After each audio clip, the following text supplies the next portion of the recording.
Pour démarrer, bonjour à toutes et à tous et merci d'être parmi nous pour participer à ce séminaire où on va vous présenter les connecteurs BI pour notre base de données Neo4j. Donc, c'est un sujet au cœur de l'actualité et j'espère aussi au cœur de votre actualité. Moi, je vais me présenter. Je suis Pascal Marie. Je suis commercial chez Neo4j. Et je suis avec vous aujourd'hui en tant qu'animateur, mais c'est surtout Nicolas Rouillère, architecte et consultant avant-vente chez Neo4j, qui va vous dérouler cette présentation qui devrait durer environ un peu plus de 45 minutes. Et après, il y aura une session de questions-réponses. Et pour justement vous permettre de poser ces questions, on vous invite à utiliser le chat pour poser vos questions. Et ces questions seront soit répondues, on répondra à travers le chat ou en séance à la fin. Et Morgane nous a rejoint qui appartient au département consulting de Neo4j pour des questions beaucoup plus techniques. Voilà, on prendra quelques questions à l'oral en fin de séminaire. Je vous remercie encore pour votre participation et je laisse sans plus tarder la parole à Nicolas. Oui, bonjour à toutes et tous. Alors, je me présente rapidement, donc Nicolas Rouillère, je suis avant-vente chez Neo4j en France. Mon rôle est de travailler avec nos clients et prospects sur des preuves de concept, ce qu'on appelle des bootcamps aussi. Et puis, je donne également des formations et quelques conférences. Aujourd'hui, je suis en région parisienne avec une start-up sur le suivi des douleurs chroniques et qui a la gentillesse d'héberger physiquement le webinaire. Donc, je remercie la start-up Doux et sa présidente Laurence. Je vais vous parler aujourd'hui du connecteur Neo4j pour les outils de business intelligence. Donc, on va voir pourquoi c'est important. Qu'est-ce qui nous a conduit, côté éditeur d'une base de données graph, à mettre en place ce connecteur? Qu'est-ce qu'il y a comme objectif derrière et à quoi ça sert, vers quel type de cas d'usage on peut se projeter avec ce nouvel outil dans l'écosystème des bases de données graph et de Neo4j. Alors, on se dit un peu aussi que ce sont des mondes, la business intelligence d'un côté et Neo4j de l'autre, qui sont un petit peu clôturés, un petit peu étanches. C'était le cas jusqu'à il n'y a pas très longtemps. Donc on va voir un peu ce qui pourrait les opposer, ce qui pourrait sembler les opposer, et ce qui les rassemble. Alors, d'abord, les outils de business intelligence. Littéralement, c'est des outils si on traduit un peu, des outils de création de connaissances pour le métier, pour le business, avec lesquels on va créer facilement des rapports, on va visualiser l'information importante et pertinente, on va pouvoir fouiller les données. Et puis, les cas d'usage, ça peut être l'analyse de la concurrence, comparer par exemple dans des tableaux l'évolution du chiffre d'affaires de deux entreprises, d'un groupe d'entreprises. C'est piloter la performance aussi, qui n'a pas vu les tableaux de bord dans des comités exécutifs ou des comités de pilotage.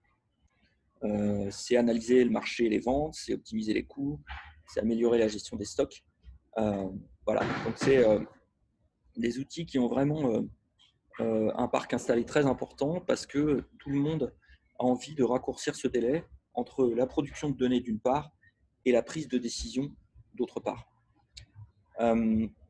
Donc il y a des grands noms de la business intelligence. Vous pourrez retrouver Power BI, ClickView et ClickSense, Tableau Software, TIBCO avec le produit Spotfire, SAP avec le Business Object, SAS, Microstrat, Oracle et j'en passe. Il y en a énormément. Et j'ai pas mentionné Cognos ou SPSS. Donc tout ça, c'est un parc installé très très important et un marché également très très important. Alors d'un autre côté, donc vous avez la base de données graph Neo4j, qui est une base de données graph native. Donc on traite les informations connectées de façon native sous forme de nœuds et de relations. Ces nœuds et ces relations sont reliés entre eux par une sémantique.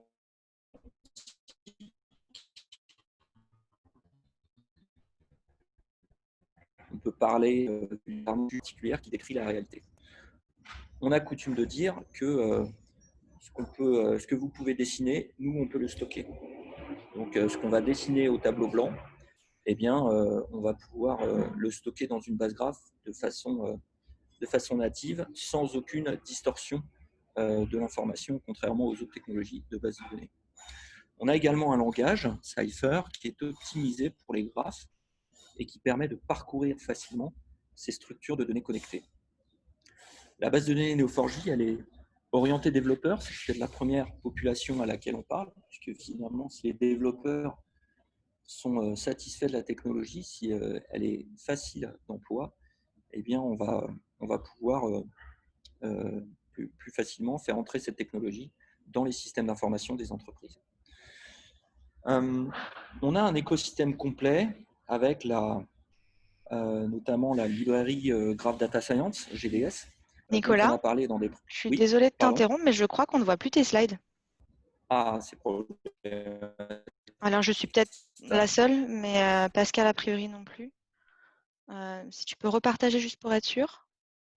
Je vais revenir sur Zoom, partager mon écran. Ah oui, Ouais. effectivement, j'ai l'impression que le partage s'est enlevé. Est-ce que vous aviez vu le slide précédent, celui-là, les outils de BI?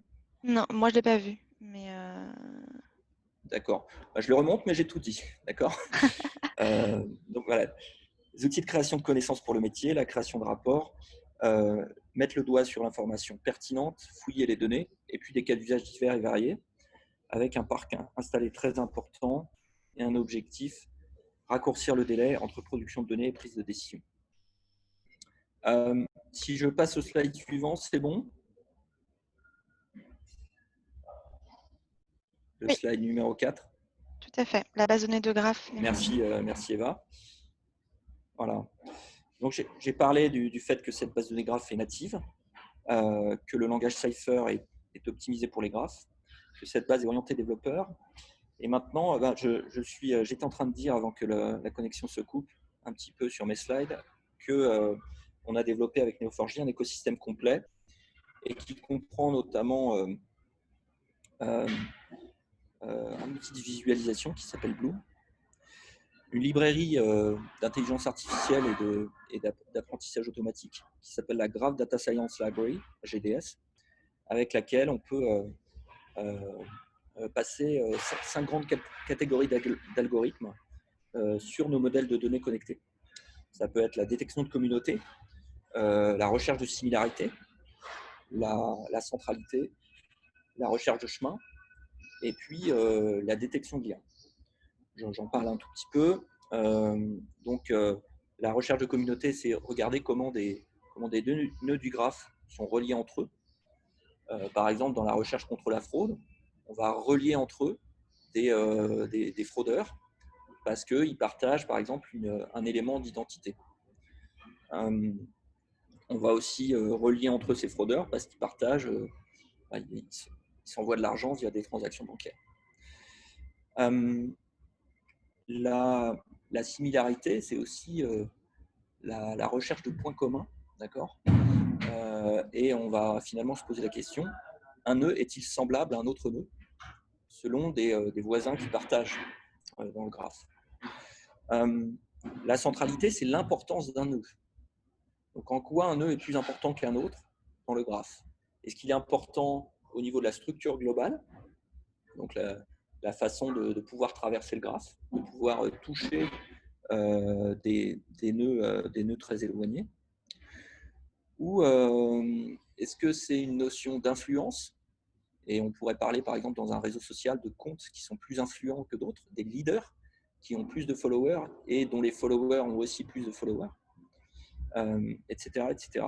Et puis le parcours de chemin, c'est prendre un nœud, par exemple le nœud jaune tout à droite et le nœud orange, et calculer le chemin le plus court qui passerait par le nœud location, crime et véhicule. D'accord. Enfin, la partie de détection de liens, c'est essayer de deviner, essayer de prévoir avec une probabilité comment va évoluer le graphe au cours du temps. Donc ça, c'est la librairie Graph Data Science, on en parlera un peu moins aujourd'hui. Et puis on a aussi des extensions ou plugins, notamment les APOC, qui permettent d'enrichir le graphe avec des technologies, notamment d'échange de données. Et c'est aussi pour ça qu'on a fait le connecteur BI, c'est pouvoir échanger des données entre Neo4j et d'autres technologies. On parle souvent en informatique de projets type polyglotte. Il y a plusieurs technologies, il y a plusieurs bases de données différentes dans un système d'information, il y a plusieurs systèmes de fichiers, il y a plusieurs formats de stockage. Eh bien, les APOC et le connecteur BI vont nous permettre de parler à tout cet écosystème. Quand je parle des APOC, je pense en particulier aux APOC qui nous permettent d'aller chercher des informations dans une base relationnelle et de la structurer sous forme de graphe dans Neo4j. Et maintenant, donc dans cet écosystème assez riche, on a le connecteur BI. Alors, je passe au slide 5, j'espère qu'il est visible. Et je vais répondre à la question pourquoi un connecteur BI Neo4j. Alors, premièrement, on a énormément de pénétration des outils de BI dans les entreprises. Et il y a énormément d'analystes qui sont formés à ce genre de technologie. On va avoir des gens qui sont spécialistes de ClickSense, on va avoir des gens qui savent parfaitement réaliser des dashboards avec des tableaux de bord avec Tableau Software, d'autres spécialistes de TIBCO, etc., etc. Donc, on a parfois dans les grosses entreprises 2 ou 3 outils qui ont été top sourcés et qui vont être très très utilisés par certaines populations. D'un autre côté, ces mêmes entreprises, elles se rendent compte que connecter les données, les stocker dans un graphe, ça apporte une puissance énorme et de la valeur ajoutée, des choses qu'on ne pouvait pas faire avant. Il y a de la création de connaissances supplémentaires, notamment au travers des algorithmes de graphes. Donc, on a besoin de démocratiser ce pouvoir du graphe et de faire le lien entre la connaissance en termes de présentation côté business intelligence et ce qu'on arrive à faire dans certains projets autour des données connectées avec le graphe. La clé aussi, c'est le partage. Il y a un grand nombre d'outils qui sont relationnels. Ça fait 30 ou 40 ans ou même plus qu'on parle de bases de données relationnelles. Il y a tout un écosystème qui s'est connecté, notamment avec le standard JDBC, vers les outils relationnels, donc centrés sur les tables. Donc le fait d'intégrer Neo4j dans cet écosystème plus large, ça permet d'ouvrir une nouvelle classe d'utilisateurs, nouveau cas d'usage de Neo4j, et donc d'augmenter sa popularité et la pénétration de Neo4j dans l'écosystème global. Ça permet aussi, en entrant par la BI, de convaincre et de dire regardez le pouvoir du graphe et explorer un peu plus le fait de stocker vos données, de réaliser vos cas d'usage avec Neo4j. Alors, quelles sont les fonctionnalités de ce connecteur? D'abord, il est construit sur la norme JDBC. Donc, vous n'avez pas à vous préoccuper de savoir si, quand vous connectez votre outil de BI à Neo4j, est-ce que ça va bien se passer? Est-ce que je vais devoir faire du développement? Rien du tout. Rien du tout. En fait, votre connecteur, il va tout simplement traduire du SQL en Cypher. Et donc, vous avez votre base de données graph, vous avez votre connecteur BI que vous installez dans votre outil favori type Tableau ou autre. Il est basé en fait sur Simba, donc, qui est un driver JDBC qui a été énormément utilisé, notamment pour adapter le big data au BI. Donc, ça permettait de réaliser des drivers JDBC pour aller parler à un cluster Hadoop, par exemple. On s'est basé sur la même souche pour finalement convertir du SQL en Cypher. Du coup, ça rend les informations sur les données connectées accessibles en temps réel aux data analystes, aux data scientists, aux chercheurs, avec zéro code. De plus, dans l'écosystème Neo4j, dans la proposition de solutions Neo4j, ce connecteur BI est entièrement supporté, il est prêt à être déployé en production à l'échelle de l'entreprise. Donc, si vous avez du support Neo4j avec une édition Enterprise, vous allez pouvoir directement bénéficier de ce connecteur BI.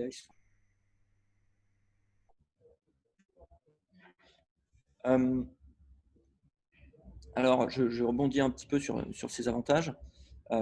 L'intérêt, c'est que je peux aussi rafraîchir. Si j'ai des nouvelles données dans ma base graph, je peux aller de façon transparente rafraîchir mes informations au niveau de mon tableau de bord via cette connexion JDBC.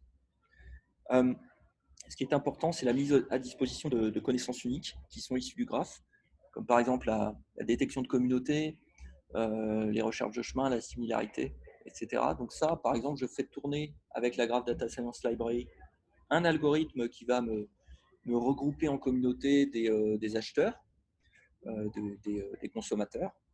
Et puis, je remonte cette information dans Neo4j et via le connecteur BI, je la remonte dans Tableau Software.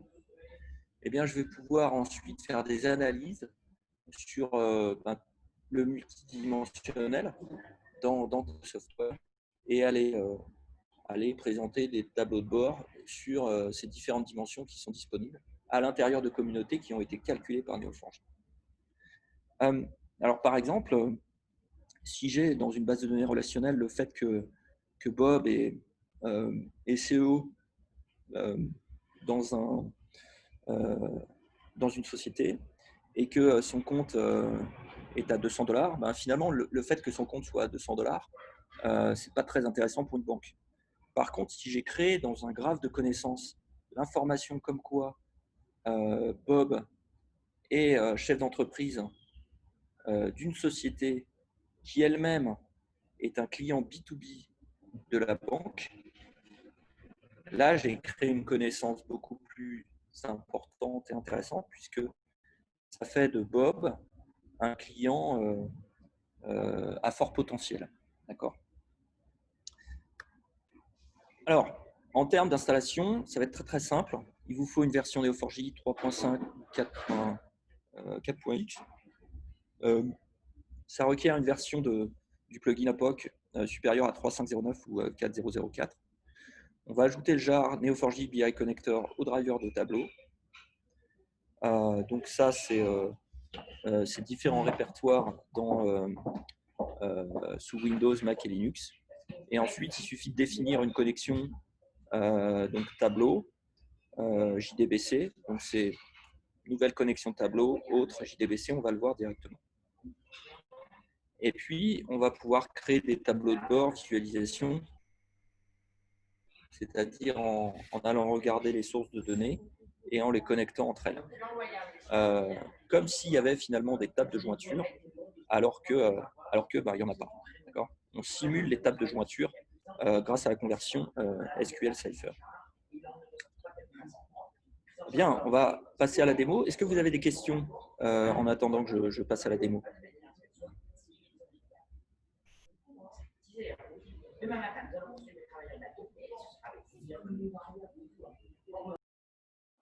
Il n'y a pas de questions ? Je ne vois pas de questions dans le chat. Ok. Je vois que ma... Attendez, excusez-moi.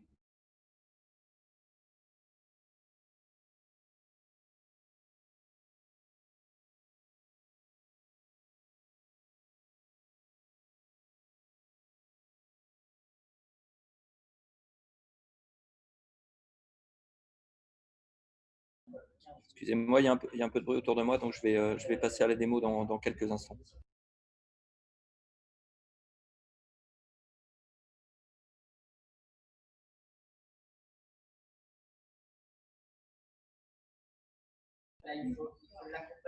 Alors, vous m'entendez bien ? Il y a toujours un petit peu de bruit derrière toi, mais honnêtement, moi, j'entends bien et je te comprends. Ça va, d'accord. Ok. Alors, je vous ai mis à la fin de la présentation quelques liens utiles sur la présentation du BI Connector, le fait de pouvoir l'utiliser avec Tableau Desktop. On a aussi des informations utiles sur le fait de l'utiliser avec Tableau Serveur. la coupure de presse sur l'annonce, et puis également le fait de l'utiliser en particulier dans la finance. Donc ces liens-là, vous les récupérez avec la présentation. Alors, je vais aller rapidement dans Tableau. J'ai préparé un dashboard, mais ce qui est intéressant, c'est de voir comment ce dashboard est constitué. Donc, ce qu'on va faire, c'est qu'on va le faire en live. Donc, on va prendre une nouvelle feuille Tableau, et vous voyez que j'ai un certain nombre de tables ici.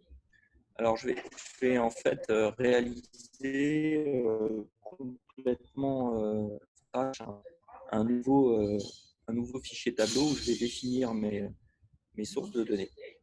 D'abord, je vais vous montrer mon modèle graphe très très simple. Donc, je vais l'ouvrir, pourquoi pas avec Bloom. Hop. Alors, je vais créer une perspective et générer une perspective basée sur mes données. Et j'ai un modèle très très simple avec des villes et des pays. Donc, on va essayer de décorer un petit peu. On va mettre une ville. Qu'est-ce que je pourrais mettre? Ça, et puis un pays, je vais mettre la location. Voilà. Hop. Et donc, si par exemple je cherche un pays là-dedans, je vais trouver l'Azerbaïdjan et puis développer autour les villes qui sont en Azerbaïdjan. Et pour chacune, on a une autre notion notamment de localisation géographique. Est-ce que c'est une capitale ou pas? Et puis dans certains cas, on va avoir une information, il me semble, sur alors la population, elle est plutôt au niveau du pays. Bon, je vais voir ça. Alors si j'affiche la Chine cette fois, hop. Là. Si j'affiche toutes les villes de Chine, donc là j'en ai 400 et quelques, je l'ai limité à 100. Et maintenant, si je regarde la population, voilà, on a Shenzhou. Alors, si je prends une ville un peu connue là-dedans, je vais la chercher. Shanghai. Voilà. La ville de Shanghai. Et puis on a en particulier sur les mégalopoles, en fait, on a des informations sur la population. Et c'est ça qu'on va réconcilier au niveau de tableaux software, faire des statistiques un peu sur un dashboard sur les populations des villes du monde et en particulier des mégalopoles. Donc, on a vu notre modèle on a exploré dans Bloom. Je pourrais le faire aussi en Cypher et puis aller chercher des villes, d'accord, et puis regarder comment elles sont reliées à un pays. Là, par exemple, j'ai une ville du Kosovo. C'est très très simple comme modèle. Si j'affiche mon modèle graphe avec DB schéma visualisation, j'ai quelque chose de très simple, une ville située dans un pays, d'accord. La ville, il y a des index sur la localisation, son nom, sa population, et puis le pays, c'est plutôt indexé par son nom et par un code qui peut être sur 2 caractères ou 3 caractères. Voilà pour le modèle. Alors maintenant, si je retourne dans Tableau, je vais créer un nouveau fichier.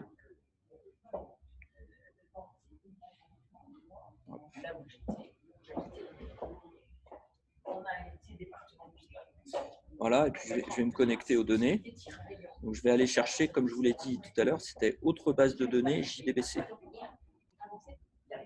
Voilà, donc je vais définir une connexion sous forme d'une URL JDBC, sauf que la différence, c'est que ça va être JDBC .neo4j, //.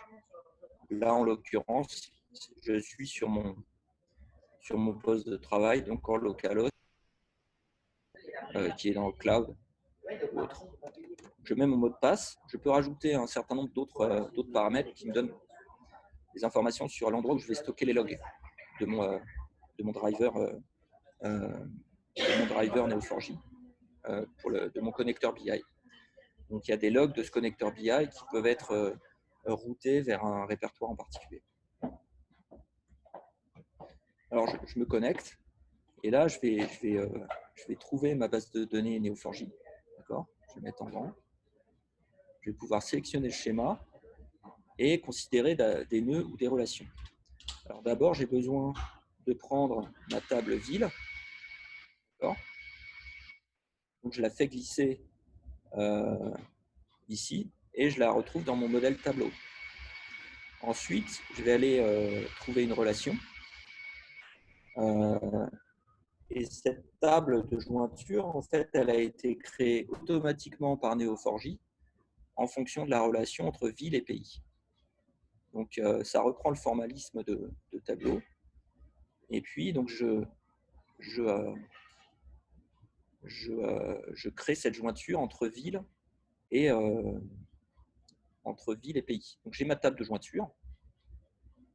Voilà, et il faut que je définisse la jointure. Donc, ça va être l'ID de ma ville et l'ID de ma ville, donc City in Country, dans la table de jointure, ben, c'est la source. D'accord ? Donc, tableau procède cette relation. Et maintenant, je n'ai plus qu'à rajouter dans la partie nœud le pays et à définir de la même façon la relation entre mes nœuds pays et cette table de jointure.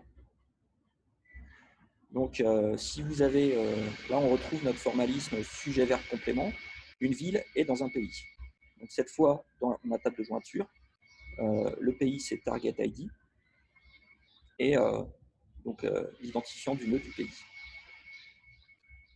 Alors, le truc sympa, c'est que finalement, ça me crée une sorte de méga jointure entre ces nœuds ville et pays. Et on retrouve les champs principaux. Donc, en l'occurrence, ben, le pays avec son code sur 2 caractères ou 3 caractères et le nom du pays.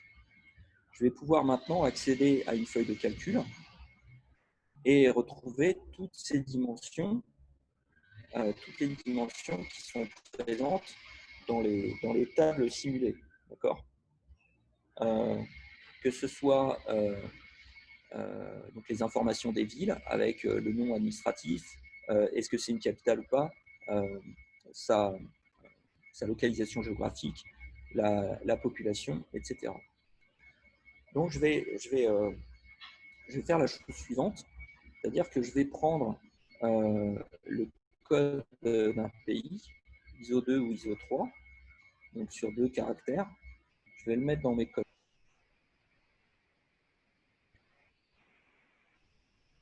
Et la mettre au niveau de mes lignes.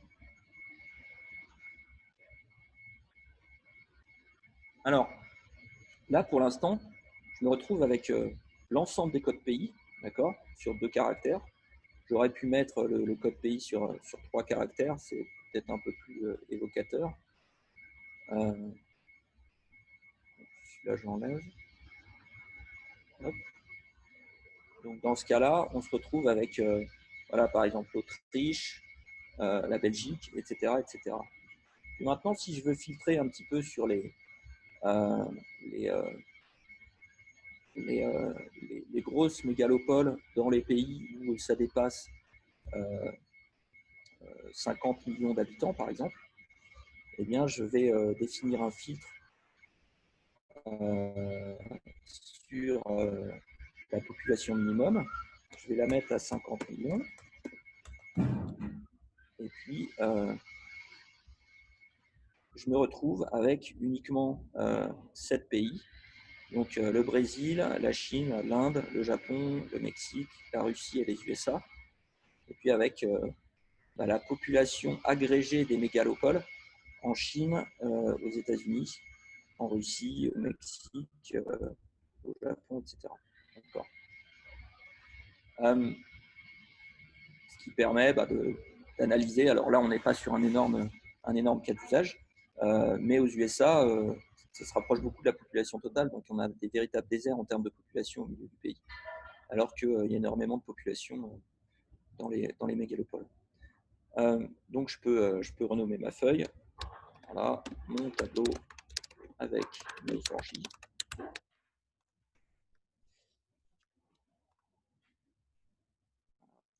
Et j'arrive à la fin de ma présentation et de la démonstration, et je pense qu'on va pouvoir passer aux questions. Comme ça nous laisse 10 minutes, un quart d'heure pour tranquillement voir les questions que vous avez. Ça marche? Eva, je ne sais pas si les micros étaient désactivés, mais peut-être qu'on peut les réactiver. Merci Nicolas pour ta brillante présentation. Donc, il n'y a pas de questions dans le chat pour l'instant, mais peut-être qu'il peut y avoir une session de questions-réponses de vive voix. Donc, mesdames et messieurs les participants, donc n'hésitez pas à poser toutes les questions que vous voulez à Nicolas, toutes les questions techniques. Et c'est vrai qu'il a été très clair, Nicolas. Il y a une question dans le chat, Pascal. Ah oui, est-ce que tu peux nous éclairer, Nicolas, sur les connecteurs qui existent avec MongoDB? Oui, bien sûr. Alors pour MongoDB, on va plutôt passer par des APOC, donc qui sont les plugins de Neo4j, qui permettent notamment de se connecter à des bases de données supplémentaires.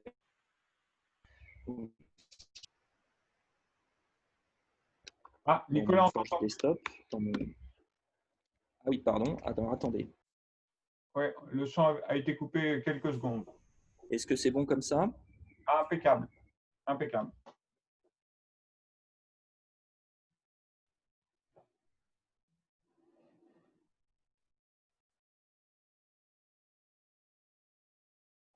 Nicolas? On a perdu Nicolas. Il va se reconnecter. Si vous avez des questions à poser, Morgane est aussi parmi nous, donc il pourra répondre à vos questions techniques en attendant que Nicolas se reconnecte. Même très pointues, n'hésitez pas. C'est le moment.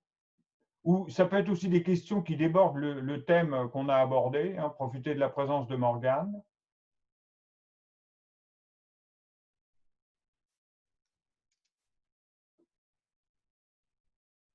Ah, je vois une question qui arrive. Alors, je lis la question. Donc, est-il prévu de faciliter la création de graphes dans Tableau en renseignant des coordonnées de points? Alors, Morgane. Ah oui, donc Nicolas, je ne sais pas si tu m'entends. Désolé, je suis revenu. Il y a eu une coupure quand j'ai voulu partager. Oui. C'est très, très bizarre. Ah, sur MongoDB, on est encore sur la réponse MongoDB alors? Oui, je vais répondre. Donc, il y a des procédures stockées APOC qui permettent de naviguer entre MongoDB et Neo4j, et ça marche très, très bien. Donc, vous pouvez faire les deux, c'est-à-dire prendre des données stockées sous forme de documents et les transformer en nœuds et en relations, en tout cas pour les propriétés qui sont intéressantes. Ou inversement, prendre des données de Neo4j et les stocker dans Mongo sous forme de documents. Ce qui est intéressant, c'est de profiter des deux. C'est-à-dire, quand vous avez un document qui doit être décrit de façon très précise, vous allez mettre l'ensemble de ses propriétés dans Mongo. Et par contre, quand vous vous intéressez sur les liens entre documents, vous allez stocker uniquement un identifiant de document et les relations entre documents dans Neo4j. Comme ça, vous avez le meilleur des deux. Une base qui est faite pour les relations et une base qui est faite pour les documents.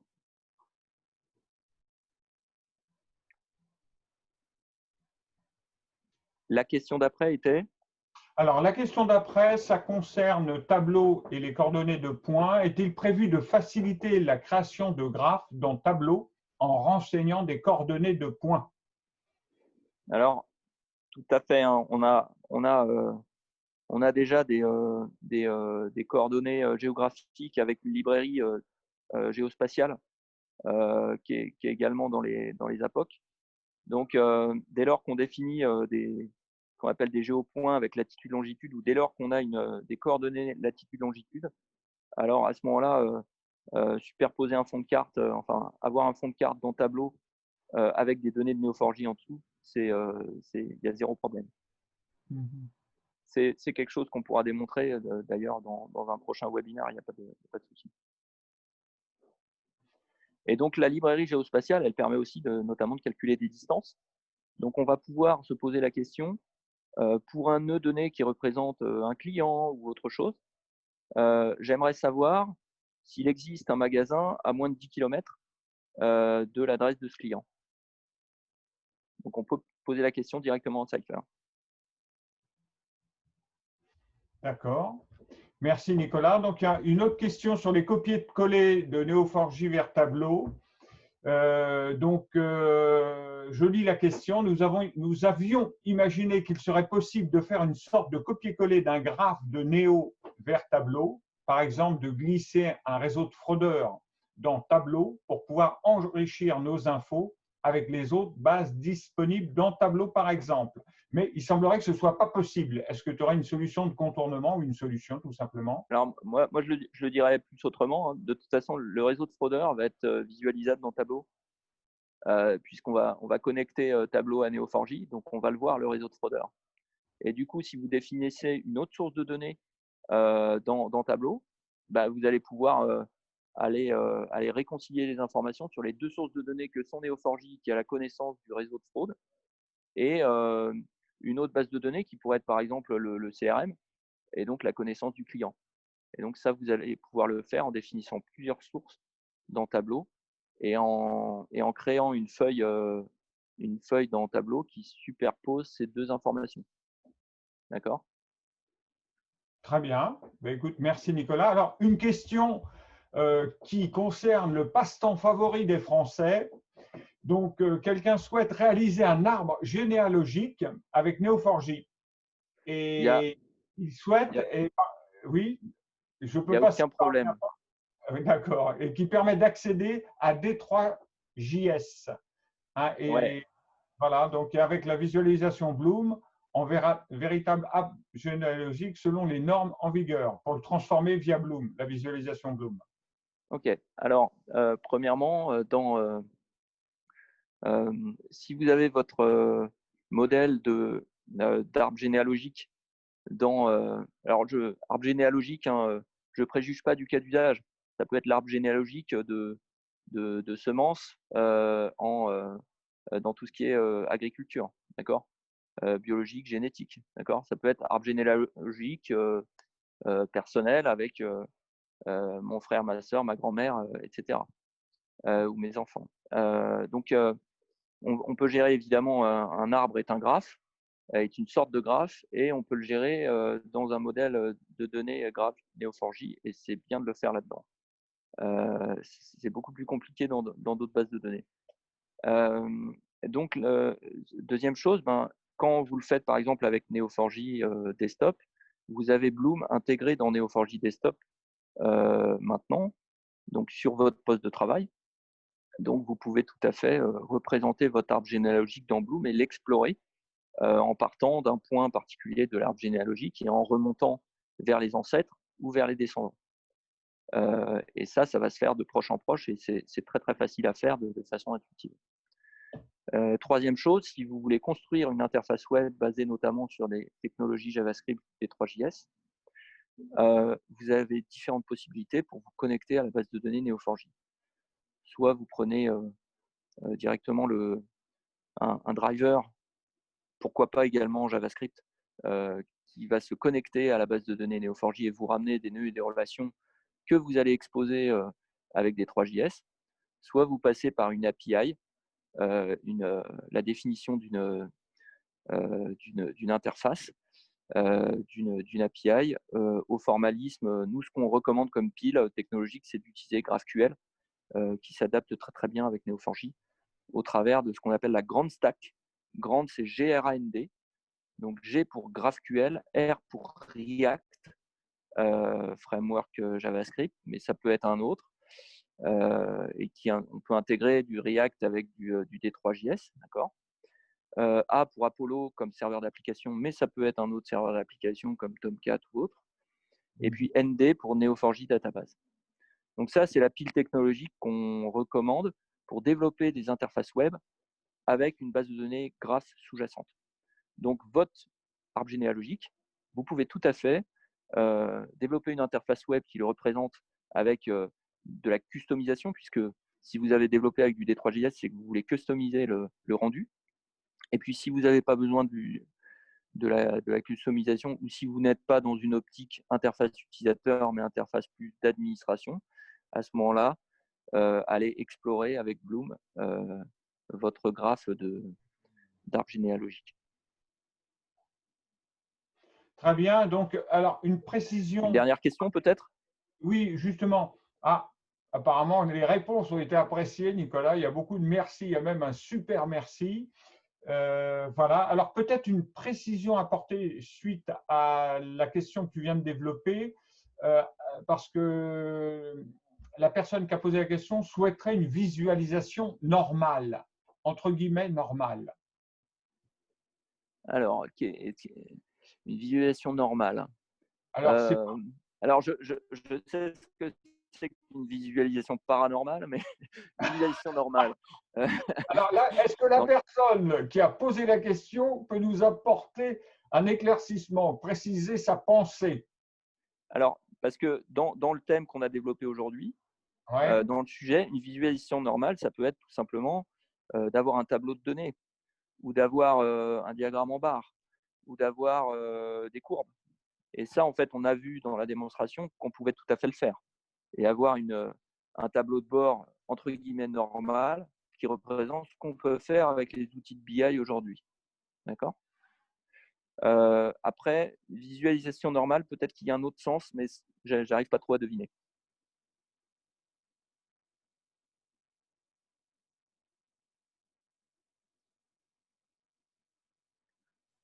Bon, je ne sais pas s'il y a une précision apportée.